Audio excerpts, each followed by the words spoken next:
하나님 말씀 보시겠습니다. 하나님의 말씀은 예레미야서 7장 1절부터 8장 3절까지입니다. 제가 주는 성경은 구역성경 1061쪽입니다.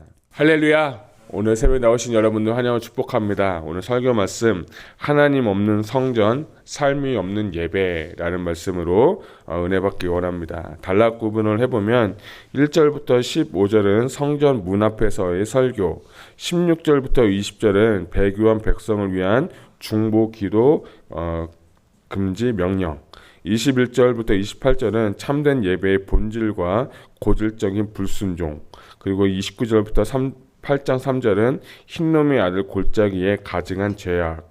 이렇게 제가 4개의 단락을 나누고 제목을 붙여보았습니다. 오늘은 4개의 단락을 나누고 예레미야 7장 말씀을 읽을 텐데요. 지금까지 1장부터 6장까지는 기소, 심판, 하나님의 말씀, 정말 하나님 뜻대로 살지 않는 자들에게 주시는 심판에 대해서 얘기했고, 시대가 언제냐면 요시야 왕 때 쓰여졌던 그 말씀입니다. 자, 근데 오늘 7장부터는 어느 왕이냐면 여호와김 때부터 시작이 되는 거예요. 그러니까 BC 609년 이후에 쓰여졌던 책이 바로 오늘 예레미야 7장이에요. 그 요시야 왕은 우리가 잘 알듯이 정말 종교개혁을 하고 하나님의 뜻대로 살려고 애쓰는 노력했던 그 왕인데, 그 왕이 무기또에서 나가서 전사한 후에 그때부터 이 남유다의 정치적인 그 상황이 급변하게 됩니다. 그래서 그 당시 이제 강대국이었던 애굽이 와서 이 이스라엘을 다스리려고 하고, 그리고 원래는 그 여호야하스라는 왕이 있었어요. 귀족들에 의해서 왕을 세웠는데 애굽이라는 나라가 와서 여호와김이라는 왕을 이 남유다에 섭정하기 위해서 세우게 됩니다. 그때가 쓰였던 책이 언제냐면 예레미야 7장이에요. 그러니까 여호와김이라는 악한 왕이 세워졌던 시대가 언제냐면 이 7장의 시대고, 그 시대 가운데 하나님께서 주시는 말씀을 선포하는 그 장이 바로 예레미야 7장이라는 거예요. 정치적으로도 보게 되면 친애굽 정책을 펼치게 되고, 유다는 아래는 애굽, 위에는 바벨론이라는 그 강대국 사이에서 어떻게 할 수도 없는 뭔가 끼어있는 답답한 상황이 바로 정치적인 상황이었어요. 그럴 때 이 예레미야는 뭐라고 말하면 바벨론을 의지해야 된다. 물론 하나님을 의지하지만 그 당시 애굽을 버리고 바벨론이 신흥 강대국이 되니까 그를 의지하라는 극소수의 사람들의 주장이 있었어요. 그다음에 친애굽파가 있었고 극소수의 바벨론파가 있었는데, 이 예레미야는 그런 바벨론의 쪽으로 이렇게 주장을 하니까 이 예레미야는 이 정치적인 많은 학대를 받고 많은 사람들한테 비난을 받고 어려움을 받은 거예요. 그래서 예레미야 삶이 조금 더 어려웠어요. 물론 종교적으로 영적으로 하나님의 말씀을 듣지 않고 그렇게 사는 그런 것도 있지만, 정치적으로 볼 때도 이런 주장을 했기 때문에 예레미야가 왕들한테 눈밖에 나서 참으로 어려운 시절을 살고 있었던 때가 언제냐? 바로 이때라는 거예요. 그래서 하나님만 의지하고 하나님께 돌아와야 되는데 그렇게 하지 않으니까 예레미야의 말이 참 듣지도 않고 고난만 당했던 그런 삶을 보게 됩니다. 근데 이 7장은 참 재밌는 건 뭐냐면, 성경 학자마다 다 얘기를 했지만 성전 신학이다, 성전 설교다라는 얘기를 많이 해요. 왜냐하면 오늘 7장이 전체적으로 보게 되면 성문 앞에서 하나님 앞에서 하나님 말씀을 선포했는데요. 2절을 보게 되면 너는 여호와의 진문에 서서 이 말씀을 선포하여 이르기를 하면서 성전에서 설교했다고 해서 성전 설교다, 그 유명한 장이라고도 합니다. 근데 시기가 참 중요해요. 언제 이 말씀을 했냐면 초막절이라는 그 절기 때 한 거예요. 그러니까 다시 말씀드리면 여호와김 왕 때에 성전 앞에서 초막절이라는 그 절기 때 말씀을 전한 거예요. 여러분 초막절 들어보셨는지 모르겠지만, 초막절은 이 가을에 이스라엘의 20세 이상 남자들은 전부 다 이 예루살렘으로 올라와서 일주일간 초막절을 지키게 돼요. 봄에는 유월절, 그리고 가을에는 초막절을 지키는데 그 많은 사람들이 앞에 있는 그 곳에서 이 예레미야가 성전에서 설교하는 내용입니다. 그게 오늘 여러분이 배경인데 3절 한번 볼까요? 3절 한번 같이 읽겠습니다. 시작.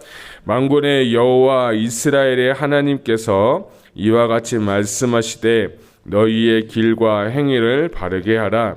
그리하면 내가 너희로 이곳에 살게 하리라. 아멘. 하나님께서 이 3절을 통해서 예레미야를 통해서 하시고 싶은 말씀은 뭐냐면 너희의 길과 행위를 뭐하게 하라? 바르게 하라 라는 거예요. 저는 어제 예레미야 6장 말씀 여러분들 읽으셨겠지만 그 말씀 가운데 참 은혜가 되던 말씀 뭐냐면 옛적 길과 선한 길을 따르라 라고 했어요. 옛적 길, 예전에 하나님께서 주신 말씀들을 따르라고 했고 선한 길, 말씀을 따를 때 주님께서 인도하시는 그 선한 길, 토부의 삶을 살라고 이 6장에서 얘기를 하고 또 7장에 와서 좀 시간이 지났지만 오늘 3절에서 이 예레미야가 하고 싶은 말씀은 뭐냐면 너희의 길과 행위를 바르게 하라라는 거예요. 오늘 7장을 이렇게 읽고 말씀 준비하면서 그런 생각이 많이 들었어요. 우리의 인생은 선택의 연속이다라는 것을 제가 발견하게 됐어요. 오늘 여러분이 새벽 기도를 올까 말까 뭐 그런 생각할 수도 있는 거잖아요. 꼭 와야 되나 뭐 여러분 다 오셨지만 어때요? 오늘은 하루도 아침에 일어나서 여러분이 새벽기도 안 오실 수도 있지만 새벽기도 오는 선택을 하셨어요. 물론 안 하신 분도 계시지만 우리 오늘 하루만 해도 이렇게 되지만 우리의 인생도 보게 되면 내가 미국을 가야 되는데 아니면 한국에 있어야 되나 이런 선택도 했을 것이고 신앙적으로 교회를 가야 되나 말아야 되나 이런 선택이라는 거예요.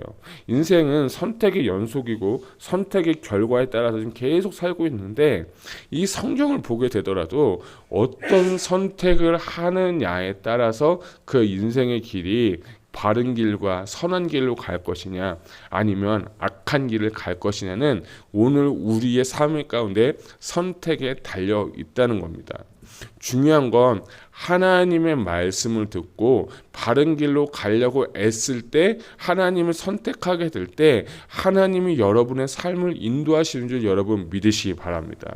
중요한 건 저는 여러분들이 하나님의 말씀을 선택했으면 좋겠어요. 말씀을 붙잡고 바른 길, 어제 말씀드린 옛적 길과 선한 길, 오늘은 무슨 길이요? 바른 길을 택하라는 거예요. 근데 저는 이것이 하나의 모든 기준이 있어요. 내 생각도 아니고 내 방법도 아니고 내 의지도 아니고 내 경험도 아니고 하나님의 말씀에 근거해서 여러분이 선택을 하셔야 되는 거예요.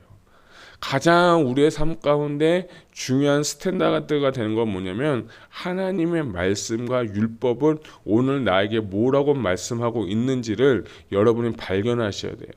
그래서 신앙생활은요, 여러분 말씀을 많이 알아야 돼요. 말씀을 많이 들어야 돼요.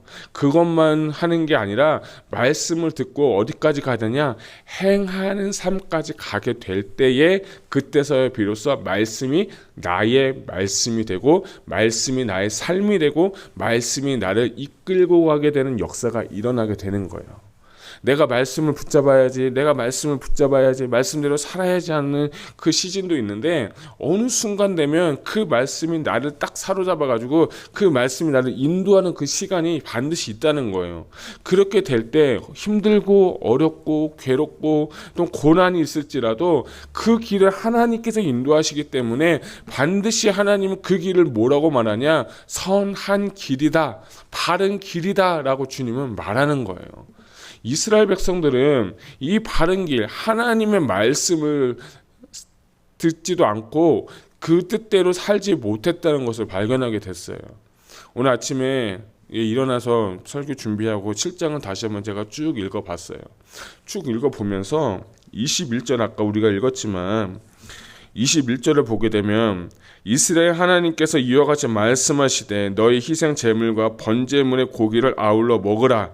22절 사실은 내가 너희 조상들을 애굽 땅에서 인도하여 낸 날에 번제나 희생에 대하여 말하지 아니하고 명령하지도 아니하였다라고 했어요. 이거 뭐냐면 내가 너희를 불러냈는데 너한테 예배 드려라, 너한테 뭐 종교 생활해라, 그거를 원래 말한 게 아니다. 그러면서 23절에 보면 뭐라 말씀하시냐, 참 은혜가 되는데, 오직 내가 이것을 그들에게 명령하여 이르기를 너희는 내 목소리를 들으라.